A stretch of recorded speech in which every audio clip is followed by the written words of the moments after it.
বেশি তেল সাশ্রয়ী। I will show you again. আজকে আমরা চেষ্টা করবো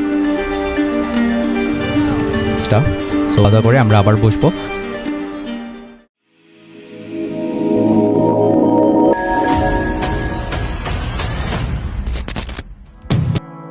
হ্যালো এভরিওয়ান, আসসালামু আলাইকুম। So today is Friday and আজকে যেহেতু আমার প্রাইভেটগুলো নেই, সো আজকে আমরা চেষ্টা করবো লম্বা কয়েকটা স্টাডি সেশন নেওয়ার জন্য। সো গত বুধবারে আমার একটা রিভিউ এক্সাম ছিল কোচিংয়ে, সো সেখানে আমার মার্ক ছিল 61। So that is not a good mark, you all know that. At least আমাদের হচ্ছে সেখানে 80/85 মার্ক পাওয়া উচিত। সো যে অধ্যায়গুলো আমাদের গ্যাপ পড়ে গেছে, আজকে চেষ্টা করবো সেই অধ্যায়গুলো কভার করার জন্য, যেহেতু আমরা একটা পড়াশোনা করার সুযোগ পেয়েছি। সো আর আমার হচ্ছে স্টাডি সেশনের মধ্যে আমি কিছু পরিবর্তন নিয়ে আসি। আগে পোমোডোরো যে টেকনিকটা ছিল সেখানে হচ্ছে 25 মিনিট 5 মিনিট করে ব্রেক থাকতো। সো এখন আমি চেষ্টা করবো যে 50 মিনিটের একটা সেশন নিয়ে তারপরে হচ্ছে 10 মিনিটের একটা ব্রেক নেওয়ার জন্য। সো আমার কাছে মনে হয়েছে যে এইটা বেশি ইফেক্টিভ। সো আস্তে আস্তে আমরা এই জিনিসটা বাড়ানোর চেষ্টা করব। অ্যান্ড এখন বাজে হচ্ছে সকাল 10টা। সো প্রতিদিন একজন ব্যক্তির পক্ষে কখনোই আসলে সকাল 4টায় উঠে প্রতিদিন পড়াশোনা করা পসিবল না। সো মাঝে মধ্যে দেরি হয়ে যাইতেই পারে। সো এটা নিয়ে খুব বেশি ওরিড হওয়ার কিছু নেই। আমরা আবার চেষ্টা করবো সকাল 4টা থেকে শুরু করার জন্য, বাট মাঝে মধ্যে দেরি হলে আমরা আসলে এটা নিয়ে খুব বেশি হতাশ হয়ে যাব না। So without wasting a single second, let's dive into the topic.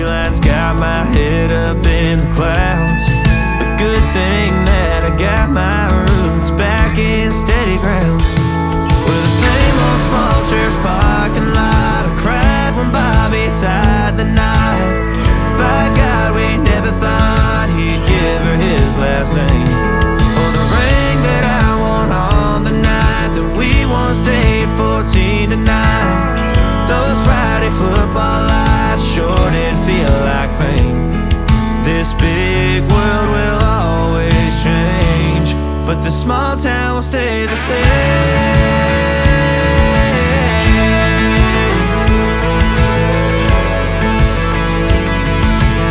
তো নামাজের পূর্বে আমাদের 2টা স্টাডি সেশন অলরেডি কভার হয়ে গেছে। সো এখন আমরা নামাজে যাব। নামাজ থেকে আসার পরে দেন খাওয়া দাওয়া করে আমরা আবার বসবো।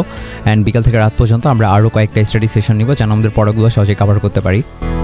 I go back to the place where the same old worn down welcome sign with population getting by, crossing that county line brings back the good old days. The same old station on the side of that homegrown two-lane paradise, watching that hello everyone, so নামাজ পড়ে এসে আমি just একটা study session নিছি and আমার এত বেশি ঘুম লাগতেছিল যে তারপরে আমি ঘুমাই গেছি অবভিয়াসলি। অ্যান্ড ঘুম থেকে উঠতে এটা অনেকটা দেরি হয়ে গেছে। এখন প্রায় মাগরিব আজান দিচ্ছে। তো অবভিয়াসলি এখন নামাজ পড়ে আসবো। তারপরে আসলে আমার আসলে অনেকগুলো পড়া দরকার ছিল, বাট আজকে কোনোভাবেই আসলে এতগুলো সম্ভব হয়ে ওঠেনি। এটা আসলে অনেক বড় একটা ড্রব্যাক। সো বেসিক্যালি আমরা চেষ্টা করবো একটা হার্ডকোর স্টাডি সেশন নেওয়ার জন্য, যেন আসলে সবগুলো জিনিস আমরা আসলে অল্প সময়ের মধ্যে কভার করতে পারি। So let's start. something about those city lights were calling out my name. Now mama, don't you cry, you know there'll come a day where I come visit you at home, and if I never stay, the same old worn out welcome sign with population getting by, crossing that county line brings back the good old days, with the same old station on the side of that homegrown two-lane paradise, watching that midnight sky you don't see in LA. This big world will always change, but the small town will stay the same.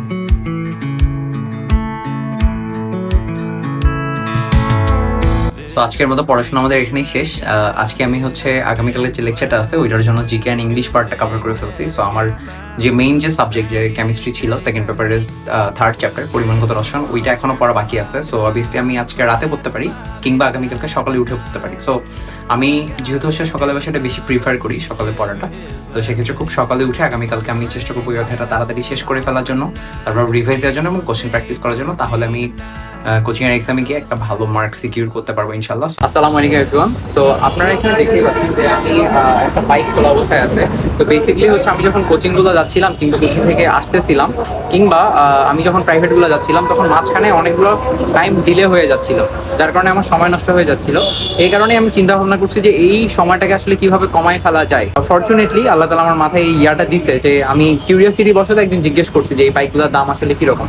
তো তখন আমার কাছে এই জিনিসগুলো reasonable মনে হয়েছে। তো আমি হিসাব করে দেখছি যে আমার মেডিকেল অ্যাডমিশন টেস্ট তার আগ পর্যন্ত যতগুলো সময় আমাকে কোচিংয়ে যেতে হবে কিংবা তারপরে বিভিন্ন জায়গায় যেতে হবে, এইটাতে এই রিক্সা ভাড়া যেটা আসে তার থেকে খুব সহজেই, খুব সাশ্রয়ী, কিন্তু আমি আমার বাইকের মধ্যে খুব সহজেই এই জিনিসগুলোকে যাতায়াত করতে পারবো। এবং এই বাইকটা হচ্ছে একটা টিভিএস বাইক, অবভিয়াসলি এই জিনিসটা অনেক বেশি তেল সাশ্রয়ী।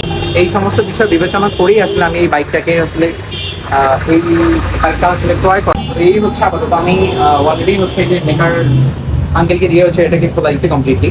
তো দেখতে পাচ্ছেন এখানে অনেক বেশি ডাস্ট এবং হচ্ছে যে ময়লা আছে, বাট এটাকে যখন সুন্দরভাবে পলিশ করা হবে এবং মডিফাই করা হবে then এই জিনিসগুলো থাকবে না।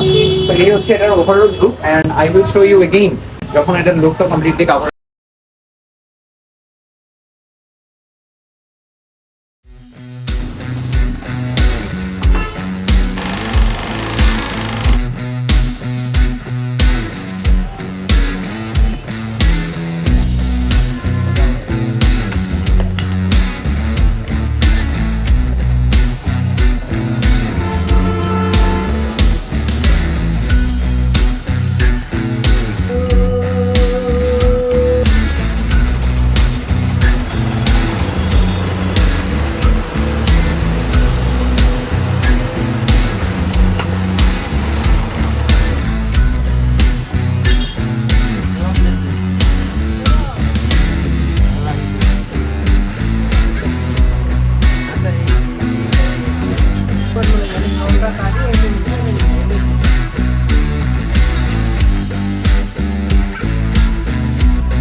That's all for today. Thank you for staying till the end, and আবার দেখা হবে নেক্সট ভিডিওতে।